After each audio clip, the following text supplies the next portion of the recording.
On the left, the team card hoarder captain there, 11-1, 3-0 today. Thomas Watson, also 11-1. Now, this less popular version, the kind with bump in the night, when the format is a quarter Jund and Jeskai, I feel like Thomas is on to something by playing this build. A little main deck counterplay to core Firewalker. Yeah, it's like, I don't want... He has to give up Wild Nacatl, but maybe that's just fine. Chris Andersen on the play will start with an Inquisition of Kozilek. Watson is on a 6-card hand, and Inquisition is one of the best cards against Burn. Yeah, Inquisition is significantly better than Thoughtseize in this matchup. Hits everything at the cost of no life. One thing about this build, Bump at the Night over Wild Nacatl, you're expecting a lot of lightning bolts right now, so you can't lightning bolt a burn spell. Hey, all the cards are the same. Rift Bolt, Lava Spike, Bump in the Night. He takes Rift Bolt as the card selected by Chris Andersen. And then Grim Lavamancer and 2 lands. So Lavamancer represents the most damage. It's the only one that can do more than 3, but Chris isn't taking it. There's just no way that Chris is not killing that Lavamancer on sight. Looks like he has a lightning bolt at the ready. So we go over to Thomas Watson.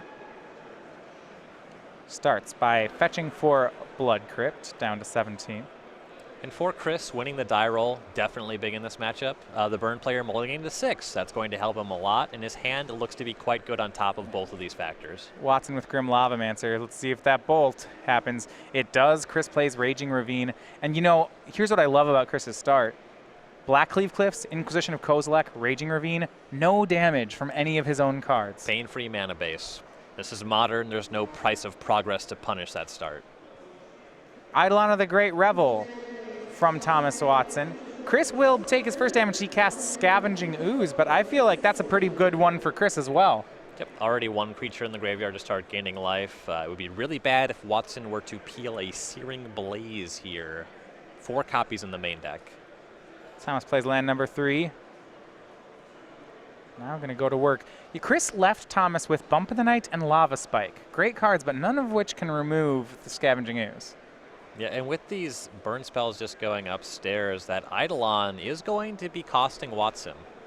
Yeah, his first play is going to be Bump in the Night. He wants to ditch these cards before Chris draws another Inquisition or a Liliana.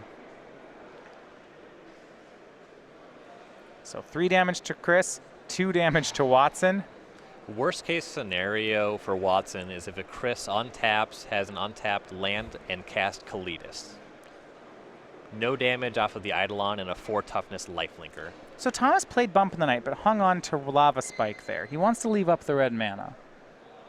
He's up to something. Here comes Scavenging Ooze. Chris will follow with Kalitas, the 3/4 lifelinker. Chris still just taking no damage off his lands. He fetched for an Overgrown Tomb tapped, so I guess he's taken 1. But now he presents a great threat in a lifelinker, and it costs 4. It didn't even trigger Eidolon. Yeah, everything's coming up Millhouse. Just really, if you look at every exchange in this game has been slightly favorable for Chris Andersen. There's no worst case scenarios on any of these exchanges and multiple best case scenarios. Thomas Watson fetches for a Sacred Foundry, now has his white mana. He does play for Boros Charm. See Lava Spike in hand. Another Lava Spike in hand, and a Skullcrack look to be his 3 cards. So here's his first spike. But these are all, yeah, 2 to Watson, 3 to Chris. Okay.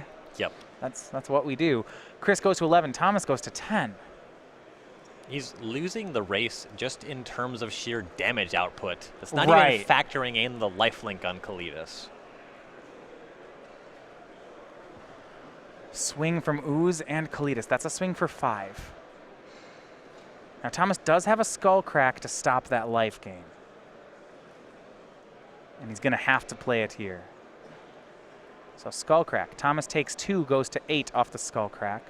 Chris will go to I would expect an activation of the Ooze in response. Okay. And he's going to do it. You're right. Exiles the Grim Lavamancer. So Scavenging Ooze will become a 3/3, and Chris will go to 12. So Chris is going to go down to 9. But if Thomas lets this damage through, he'll be at 2 with an Eidolon. Not a great position.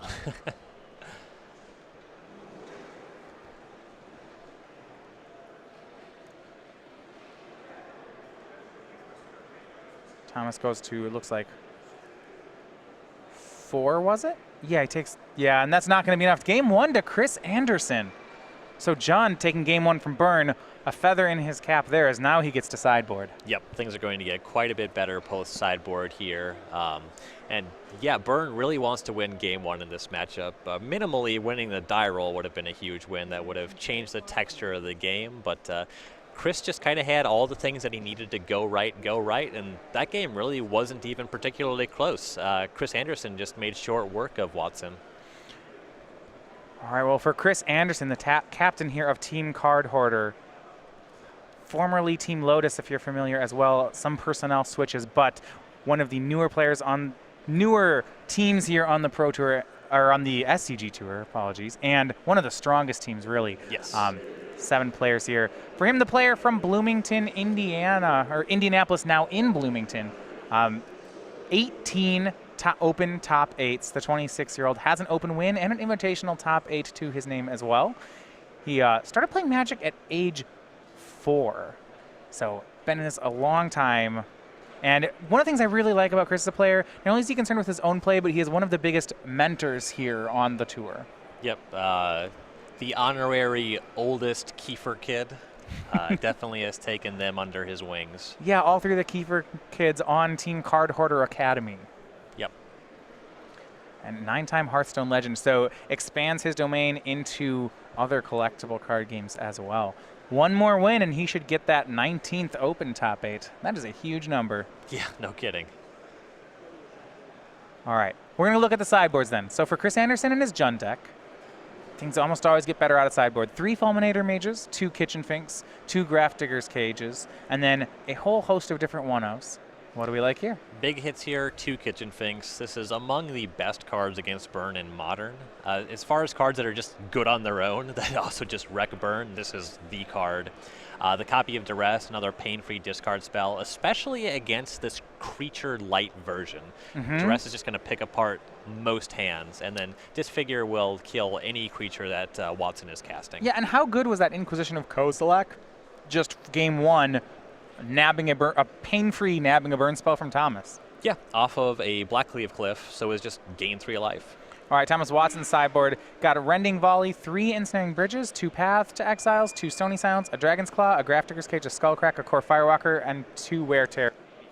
This is a lot of nonsense. Maybe Path to Exile. I don't even like that. I think you just want to kill Jund as fast as possible.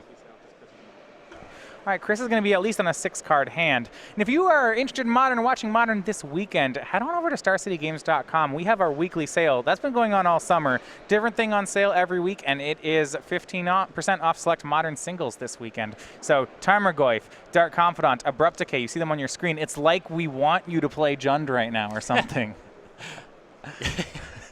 To be fair, many different Modern cards on sale. Now remember, that sale ends Monday morning, so head over today. New sale every week over on StarCityGames.com. When you break down decks in Modern, there's a lot of overlap between Jund and many of the other Jund decks. Strong Jund, other Jund, White Jund. White Abzan was now honorarily named White Jund. Chris has kept on 6. So we are underway. Game 2, Thomas Watson, Sacred Foundry into Monastery Swift Spear. And Chris Andersen, once again, not taking damage for his lands, starts just on a tapped Blood Crypt. Yeah, unfortunately not casting any spells. Swift Spear, about the best turn 1 play for Watson. And see just how good Watson's hand is here. Bloodstained Mire fetches up 2nd land. That's going to be a Blood Crypt. Mana is now set. I guess turn 1 Goblin Guide is better. Starting on turn 2, the Swift Spear represents more damage from that point.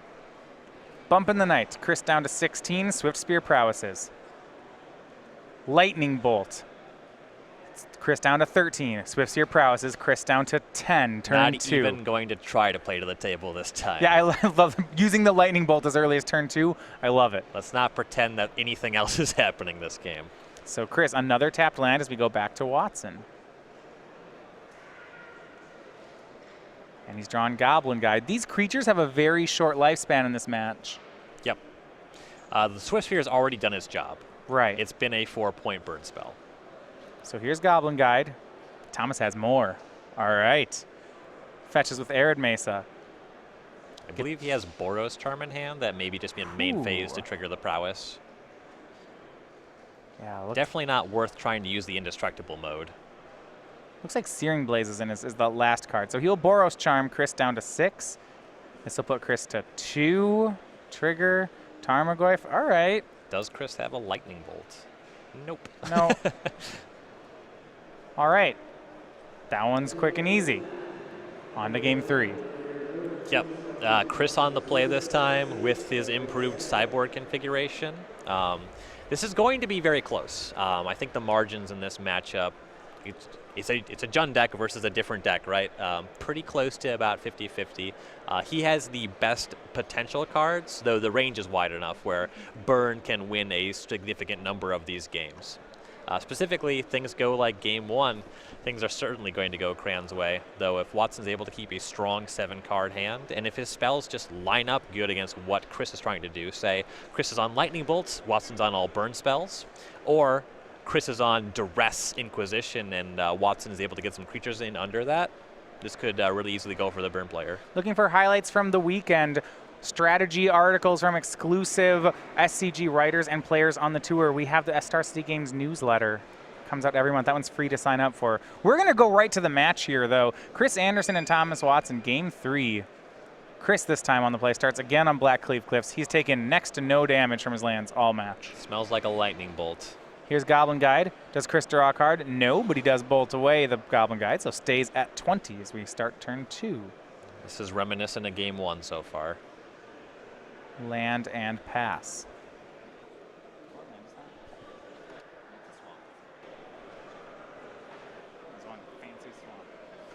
So Swamp and Black Cleave Cliffs. No green mana yet for Chris. Thomas will shock for Sacred Foundry. I love that Chris is giving him no free damage, making him work for all of it. Now Burn, if you don't interact with them, is a pretty good bet to beat you on turn 4. And we saw that in play game 2. Yep.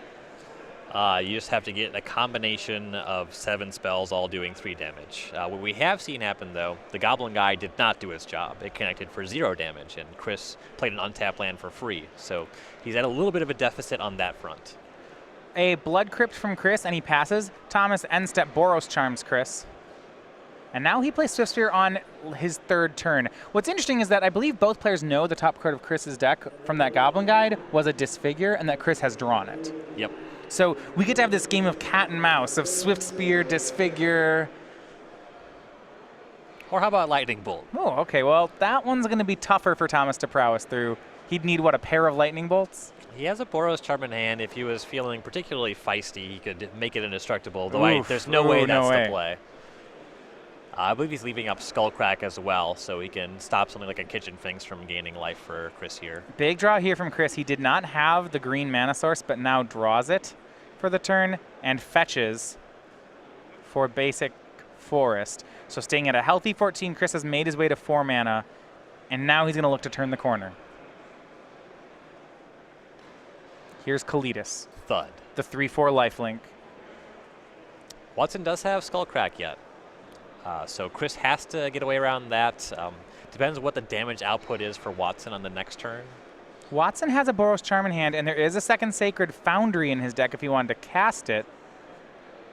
So Watson, hold on here. He played Monastery Swiftspear off that Sacred Foundry last turn. He can't fetch for Godless Shrine here, and if he fetches for Foundry, he's wow. off of black mana. That's tough.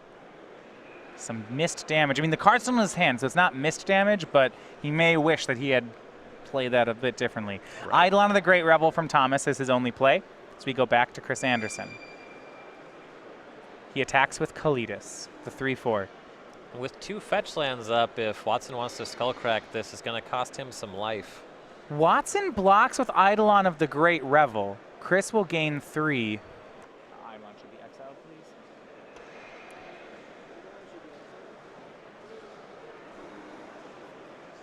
please. Interestingly enough, you can miss the trigger on making a zombie, but I don't believe you can miss exiling the Eidolon. So there's an interaction missed here. They're going to exile the Eidolon. I don't know if they'll give Chris the zombie.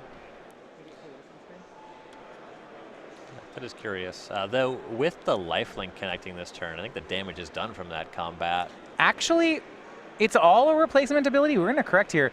I'm not positive that Chris can miss this. Yep. I think the judge actually has to stop and say, no, Chris, you get a zombie. And once you exile, yeah, there's just a continuous line of text. Right. So. If it was 2 pieces, then maybe. But yeah, so the judge backs it up, exiles the Eidolon, and Chris is given a zombie. You just can't miss that one. Nope. And Chris went up to 17 on that hit. Chris packing some Fulminator Mage. There's some corner cases when you can catch the burn deck off of its colors. It does splash for black and white. Thomas Watson. Now he fetches for the other Sacred Foundry, goes down to 14. And here's Searing Blaze to finish off the Kalitas. So that's going to show you why Thomas was willing to block there. Well, the question is, can he come back from that 3 points of lifelink? Fulminator Mage was boarded in. That was the other creature here for Chris. And now he'll play another 3/4. Boros Charm sends Chris down to 10. Thomas is going to have to untap and just put Chris to 0 here. He's got 2 cards in hand and 1 on the draw, so it's possible. And actually, Chris, aware of that, is going to Fulminator Mage away the Sacred Foundry. Yep, choke him on mana here. Right, because what he would need, Boros Charm, Bolt, and on 3 mana, you just can't do that. Right. Blood Crypt's the play from Watson. He didn't have the kill anyways. Now Chris is going to look to connect with lifelink again. He'll play another Fulminator Mage. He's going to Fulminator Mage away Thomas's other white source, and now he swings. Does he gain the life? It's for 5.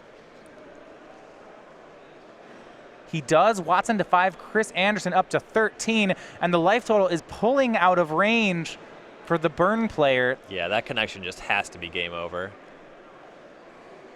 Searing Blaze on the zombie token. Chris has 3 mana up. He's deciding if he wants to sacrifice or not. Keep in mind with Searing Blaze, Chris still takes the damage. Right. May as well sacrifice to make your lifelinker larger, but won't be able to save life on that specific interaction. Yeah, it means he'll still have a lethal attack next turn. So Chris is going to fetch twice. Does he have basics for this? Stomping Ground puts him to 7. And Swamp puts him to... So he stays at 7, and the Kalitas gets 2 counters from the zombie. And Thomas, no way to remove it. 5 damage is going to be lethal, and that is the game, the match, and a top 8 berth for Chris Andersen. Really impressive stuff. Yeah, Chris had everything that he needed to happen go his way. He was not fuddling around with paying a bunch of life for his lands. So he's able to just cast his spells pretty efficiently on curve. The turn 4 Kalitas, very powerful when that shows up on time in this burn matchup. Yeah, lifelink great here. Yeah, game 2, his mana didn't cooperate, and we saw him get run over, which is kind of what happens in those games. So yeah, I imagine this matchup generally is going to be a 2-1, and for Chris Andersen, a favorable one and a top 8 berth. Really good stuff.